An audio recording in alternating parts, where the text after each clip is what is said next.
কর্তৃক আয়োজিত আজকের বার্ষিক ক্রীড়া এবং সাংস্কৃতিক অনুষ্ঠানের সম্মানিত সভাপতি, সম্মানিত বিশেষ অতিথিবৃন্দ, বিভিন্ন রাজনৈতিক দলের নেতৃবৃন্দ এবং আমার সামনে উপবিষ্ট কোমলমতি শিক্ষার্থীবৃন্দ, অত্র বিদ্যালয়ের সম্মানিত শিক্ষকবৃন্দ, অভিভাবকবৃন্দ, সবাইকে আমার সালাম এবং আন্তরিক শুভেচ্ছা।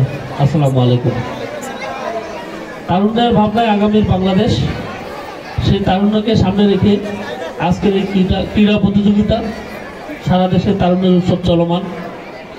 এই তরুণদেরকে নিয়েই আগামীর বাংলাদেশ, যারা আগামীর বাংলাদেশের নেতৃত্ব দেবে সেই তরুণরা তারা বিভিন্ন ক্রীড়া প্রতিযোগিতায় অংশগ্রহণ করে তারা তাদের মনোবিকাশের যে জায়গাটুকু সেগুলি আরও বিকশিত করবে এবং তারা প্রতিযোগিতায় অংশগ্রহণ করার মাধ্যমে নিজের যোগ্যতাকে জানান দেবে এবং কিভাবে প্রতিযোগিতা করে টিকে থাকতে হয়, কিভাবে হেরে গেলে তা মেনে নিতে হয়, কিভাবে নেতৃত্ব দিতে হয়, সেই গুণাবলীতে বলীয়ান হয়ে আগামীর বাংলাদেশের নেতৃত্ববান, আগামী বাংলাদেশের পরিচালনার দায়িত্ব গ্রহণ করবে এই আজকে যারা আমাদের যে কোমলমতি শিক্ষার্থীরা রয়েছে তারা, এবং তারাই আমাদের যে ভবিষ্যৎ প্রজন্মের বাংলাদেশের তালিকা শক্তি হিসেবে আবির্ভূত হবে, ভবিষ্যৎ বাংলাদেশকে নেতৃত্ব দিয়ে বহুদূর নিয়ে যাবে।